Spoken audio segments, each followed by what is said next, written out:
কি গ্রহণ করেন? ওই আপনার যে হৃদয়ের ভাব ছিল ওই ভাব অনুসারে ওর প্রতি কৃপা করবে, আর ওই প্রসাদ যারা খাবে প্রত্যেকের হৃদয় ক্রোধ উৎপন্ন হবে। হ্যাঁ, সবার হৃদয় ক্রোধ উৎপন্ন হবে। এই জন্য আমরা যে সেবা করব,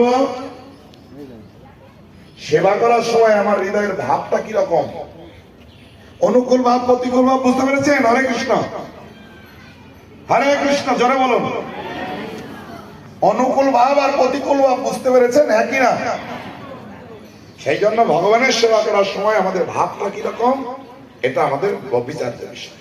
আপনি কতটা সেবা করলেন ওইটা বড় বিষয় নয়। সেবা যখন আমি করছি, সেবা করার সময় আমার হৃদয় ভাব কিরকম।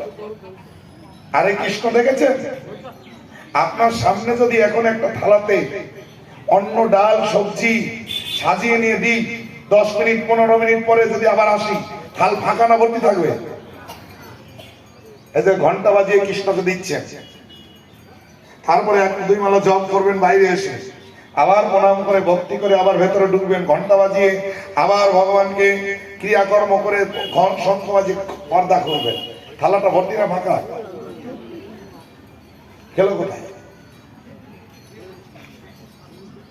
ওই যে দ্রব্য আপনি দিয়েছেন, ওই দ্রব্য দেওয়ার সময় আপনার হৃদয় ভাবটা কিরকম ছিল?